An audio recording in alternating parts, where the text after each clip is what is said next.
estamos un día más con María Ángeles Cueva, nuestra sexóloga, y hoy vamos a hablar de las parafilias. Las parafilias, que es la excitación sexual de manera anormal, pero esto tiene muchos matices, ¿verdad, María Ángeles? Vale, la persona que es parafílica se dice que tiene una excitación, deseo sexual hacia objetos o situaciones que son conductas no normales, ¿de acuerdo? En un tiempo determinado. Digamos que esas personas se obsesionan hacia un objeto o una situación y sola y exclusivamente se pueden excitar de esa manera. O sea, que te condiciona, ¿no?, esta excitación. Solo igual a la hora de hacer tu vida normal, o ¿cómo va esto? ¿Qué les puede pasar a las personas que son parafílicas? ¿Hasta qué punto llega una parafilia? Una parafilia obviamente te va a condicionar porque son personas que le llegan pensamientos o sentimientos intrusivos a realizar esa conducta. Es decir, vamos a hablar un ejemplo. Aquel que es exhibicionista pues va a un sitio público a enseñar sus genitales, que quiere producir sorpresa a la otra persona, pánico, y eso es lo que le excita. Y claro, para prepararlo, imagínate, tienes que irte, pues yo que sé, al centro comercial o te tienes que ir a un parque. Obviamente te va a condicionar tu vida y de hecho digamos que el entorno social, incluso laboral, se va a ver afectado y efectivamente muchísimo más. Es que hay parafilias y parafilias también, eso hay que especificarlo, porque a lo mejor, bueno, yo que sé, una persona en un momento dado puede imaginarse en una situación. Por ponerte un ejemplo, una mujer que fantasea con una violación. ¿Eso sería una parafilia? No. Es decir, para que tú tengas una parafilia se tiene que dar única y exclusivamente esa situación. Es decir, una persona que en un momento determinado fantasea con una violación, fantasea con un fetiche, pero luego tiene un repertorio amplio de fantasía, no tiene por qué ser parafílica. Ya. ¿De acuerdo? Es decir, tú puedes, lo que hemos hablado otras veces, tú puedes querer hacer el rol de sado o de masoquismo, pero no por ello vas a ser parafílico, ¿de acuerdo? O sea, el tiempo influye, también que te influya en tu vida diaria, que te crea ansiedad si no produces esa situación. Sí, que son Una serie de matices, una serie de factores que se tienen que producir para que tú seas parafílico o no. Bueno, y ahora hablando ya de parafilias más concretas, ¿cuáles son las más comunes? Por ejemplo, el masoquismo y el sadismo, que sería, por ejemplo, persona sádica, se excita sexualmente, única y exclusivamente cuando produce dolor físico, incluso psicológico a la otra persona, castigo, torturas, humillaciones. A la inversa estaría el masoquismo, que sería cuando tú recibes ese dolor. Y necesitas recibir ese dolor. Necesitas ese dolor. No quiero que se confunda con el tema de los roles que tú puedes hacer o los jueguecitos de pareja. Es dolor físico. Por ejemplo, la persona fetichista tienes el placer, fantasía sexual hacia un objeto inanimado, es decir, hacia un zapato, hacia una determinada ropa, o un pie, el cuerpo también, un cuerpo, un brazo, pero te citas única y exclusivamente, por ejemplo, con los pies, solo con los pies. Ya está, solo con los pies. De ahí que la conducta sea anormal.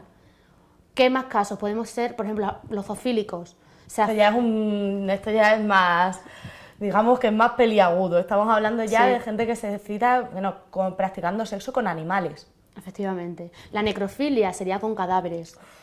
¿Qué ocurre? Que, claro, tendrían que profanar tumbas o bien asesinar a la víctima y luego copular con el cadáver. Madre mía, estamos ya entrando, esto ya sí es terreno oscuro, esto ya sí es peligroso y está atentando pues incluso contra la vida. Claro, efectivamente, porque estas personas tienen que hacer conductas ilegales, como puede ser profanar o como puede ser colarse con los forenses para ver si pueden profanar un cadáver o matar a una persona. Y la pedofilia, por ejemplo, también entraría dentro de estas parafilias. Claro, más grave, porque ya como sabéis, el pedófilo es aquella persona que tiene atracción o deseo, fantasías sexuales con menores, a través de menores. Entonces, claro, son términos ya más serios. Una parafilia, o según qué parafilia, ¿se puede curar? ¿Se puede quitar? Claro, para hacer un tratamiento a las parafilias, uno sería aceptar que eres parafílico. ¿Qué ocurre? Que muchas veces las personas parafílicas no van a consulta porque bien saben que lo son y es un tema vergonzoso. Claro, es que decir por ahí ciertas cosas. Claro, o bien te ha afectado tanto a tu vida diaria que has decidido ir, o bien te han pillado. Es decir, por ejemplo, el voyerismo, que no lo he comentado. El voyerismo son personas que se excitan al ver un cuerpo desnudo o bien a personas que están realizando alguna actividad sexual. ¿Qué ocurre? Que el voyerista no va a la playa a ver personas desnudas, no, el voyerista quiere la prohibición.